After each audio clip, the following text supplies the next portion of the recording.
This episode is brought to you by Fox One. Watch all 104 matches of the FIFA World Cup live in 4K for just $19.99 a month with 3 days free. Build your own multi-view, choose up to 3 streams, and follow player spotlights. Stay on top of every moment with live stats, highlights, and instant replays. The FIFA World Cup, streaming live on Fox One. Offers are subject to change. See fox.com for complete terms and conditions. Listen, all you New Yorkers. Excuse me, taxi. Okay, man, we're looking around. This is the 77 WABC minicast. And here he is. Here's the man. All right. Jack Schlossberg is coming into our studio right now. The first question I have for him is, where did you go to high school? Collegiate school. Collegiate. The best one. Collegiate. My son went to Loyola. Oh, nice. Fantastic. I was going to guess Trinity, And but you you said lived- collegiate. Okay. Yeah, and I remember where you lived because you used to shop at Christini's. I still do. I live above a Gristedes. Yeah. Best store in the city. My God. And your opponent at the debate last week said he shopped at A&P. There hasn't been an A&P in 2-3 years or I know. 5 years. I mean, what kind of opponent do you have? I know. He literally said, Alex Bora said he shops at a A&P on 96. There isn't one. Yeah, it hasn't been one there in 20 years or 10 years. Well, he should check the expiration date on his milk if he did. Yeah, exactly. Jack, you're in a big primary on Tuesday.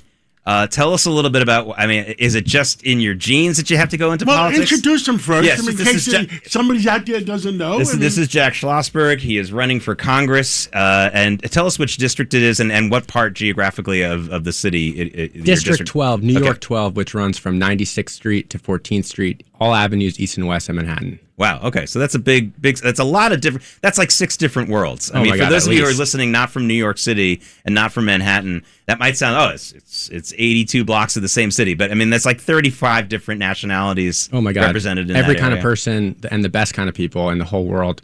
You know, this district is home to the United Nations, to the Empire State Building, Central Park. The whole world starts counting time every year from New York 12 in Times Square. And so we really need leadership that can punch above its weight and get things done in Congress because Democratic Party needs a lot of help. Tell us about. Have you studied about all the things that your grandfather was stood for and everything? Yeah, I have, and it all started. My studies of him started when a teacher in high school asked me a question on JFK's diplomatic policy in Laos, and I didn't know the answer. And I went home and started reading, a bunch of books about him and watching his speeches. But I've studied him very closely and worked closely on the Kennedy Library. And, his legacy is something that he's remembered as an icon now, but people forget he sent a man to the moon, drafted the Civil Rights Act, stared down Khrushchev and did not blink. He was a war hero and the youngest person ever elected president and the first Catholic. Wow. Jack Schlossberg joining us right now. Of course, his most famous quote is, "Ask not what your country can do for you, ask what you can do for your country." And I'm sympathetic as I ask this question to you because, especially when you run for Congress, it's kind of hard to follow that paradigm, right? I mean, today's politicians, even for much higher office, it seems like it's handout city. And how do you run for an office at a local level, even though it's for Congress, and not ignore what your grandfather said? I mean, how do you do it? Because it's all about, when am I going to get this? When am I going to get my free that? This is something that I think plagues anyone running for office. Totally. People forget JFK was the ultimate outsider when he started and when he ran for president. And people might laugh hearing this coming from me because I'm, his grandson. But I'm the outsider in this race too. And the institutions here in New York 12 and New York City, they don't want to change. They have no new answers. They just tell people what they want to hear. I'm running against someone, Michael Asher, whose final closing argument to everybody was, I've got a plan so that everyone is guaranteed a job and a house. No one asked any follow-up questions. I think we got to start running our government more efficiently, more effectively, and come together because there's no reason we need to be so divided. It wasn't always this way. A huge reason, money in politics. This is something that I've been known for in the campaign. They call me No PAC Jack. I don't have a super PAC. And this race has been flooded with $30 million of outside spending, which as a New Yorker offends me. And as an American and a Democrat, I think we can do better than this. $30 million just for one congressional race? Can you believe that? I guess a lot of people want to buy real estate. How many in candidates Manhattan. are running in this district? Only about 150,000. It's a split field. There's, I would say, 3 or 4 main contenders. Myself, Alex Borez, Michael Lasher, and George Conway. Well, I'm not a registered Democrat, but if I was a registered Democrat, I'd probably vote for you. Oh, thanks, John. I appreciate it. Jack Schlossberg, getting back to your grandfather here a little bit, and I don't want to make it all about that, but that's a segue to talk about something that's happening today. So I do want to talk about today. We've been talking for these last 4 hours about a radical socialist takeover of the Democratic Party. And if they were just being socialists all the time and focusing on the economic aspect of it, to me that would be more understandable. But it seems like they call themselves socialists, but they're really all I ever hear from them is anti-Israel rhetoric, anti-Semitic rhetoric.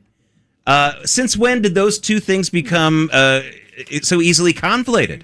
This is outrageous to me. We have someone in the 13th district election, Darlisa Chevalier, who was at the pro-Hamas rally cheering the October 7th attacks on October 8th in 2023.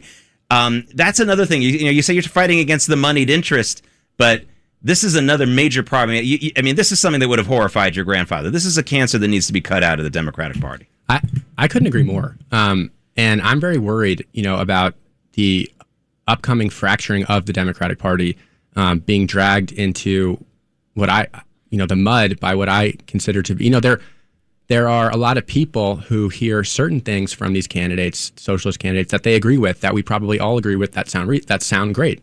And then there are the other talking points that they lean into to pander to an audience that, you're right, is defined by their stance against Israel. Not what they're for, but against the state of Israel's existence in general. And I'm someone, I'm right in the sweet spot on the U.S.-Israel question in this race. I've made everybody mad at me. I'm very proud of that. I think we need to talk with nuance about this stuff and not lean into tropes. And the Democratic Party, a lot of this stuff seems like it's organic, crowdsourced. And I've seen in this campaign myself that a lot of this stuff is driven by rhetoric online. And a lot of that rhetoric online is actually paid for in terms of paid for social media content creation and bots. If you look at any posts that I've made in the last 2 months, most of it is filled with anti-Israel and a lot of anti-Semitic comments from what are clearly fake accounts paid for by one of the opponents. So look, I think this is a serious question. I don't want to cede the issue of the U.S.-Israel's relationship to the right either. And because we should be able to come together on this, used to be bipartisan. Doesn't mean we can't criticize Israel's government, but we got to get serious here because there's a lot of challenges facing our world, and we live in an increasingly hostile world with more and more conflict happening every day. We got to have a real strategy here, and the Democratic Party should not lose its credibility by embracing hate. Well, I have an easier way out for you. Simply say that this is a conflict that doesn't really hit your daily life here on 92nd down to 14th Street as much. The idea that this has become the number one topic in a number of these elections is ludicrous. So let me get back to that. Let's get to 92nd down all the way down to 96 all the way down to 14th Street and talk about, listen, a lot of people ask people who are running for office, what's the first thing you're going to do? And what do you think the most important thing is? I'm going to ask a nuanced type of question. What's the first thing that you think you can do, that you think you actually can do, yes, that will make an impact? That's a better question. Deduct your rent from your taxes. I'm the only candidate who's ever put forward this proposal. I think renters should be treated the same as those who borrow against their homes, who can deduct their mortgage interest payment. We talk about housing nonstop in New York City. We talk about building new housing. Great.